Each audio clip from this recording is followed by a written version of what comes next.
was born in the south of England, and I moved to Yorkshire in the north of England when I was very young. And as long as I can remember, I have had a fascination with words and language, and I think it's something that I got from my father, who was always written very well, wrote poetry, liked to discuss words with me. And so I think that's really where my facility with languages came from. But probably one of the defining moments for me was when I was 10 years old and my family left England to live in Italy. And we were immediately plunged into this environment where most people didn't speak English, and we had to learn a new language, and we had to learn a different culture. And I was immediately aware that language and culture go hand in hand, and that when you learn a language, you're not just learning the words, you're also learning about the people.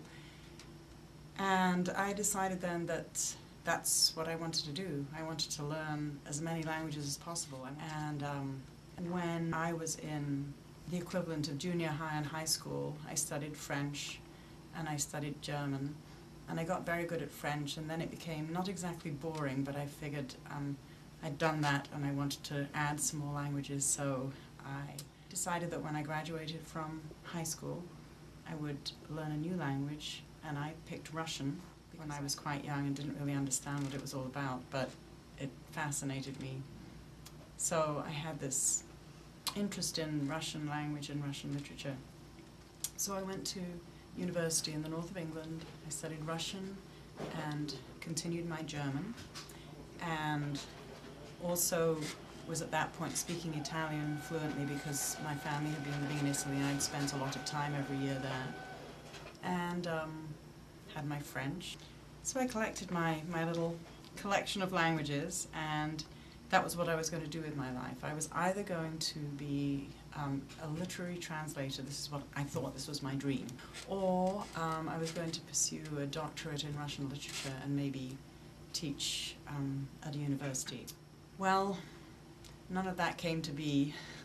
After I graduated with my bachelor's degree, I had an opportunity to teach for a year at the University of Tübingen in Germany, and the first week that I was there, Bob walked into my office. It's just kind of interesting how you can meet someone and the course of your life can just change in an instant, really. I can kind of remember when it happened. I remember just seeing him standing in the door and realizing that I wasn't going to be doing what I had planned, because whatever I was going to be doing, it was going to involve this person who was standing in the doorway, whose name I didn't even know at that time. So that was kind of an interesting experience. I moved to the US because I was in the Midwest with all these not very useful languages. I had to stand back and decide what I wanted to do. I had a friend in California who was a librarian. She taught me about being a librarian, where I could teach people, but being a librarian is a lot more about putting people in contact with the information they need to make their lives better, and not quite so much about sitting around reading books.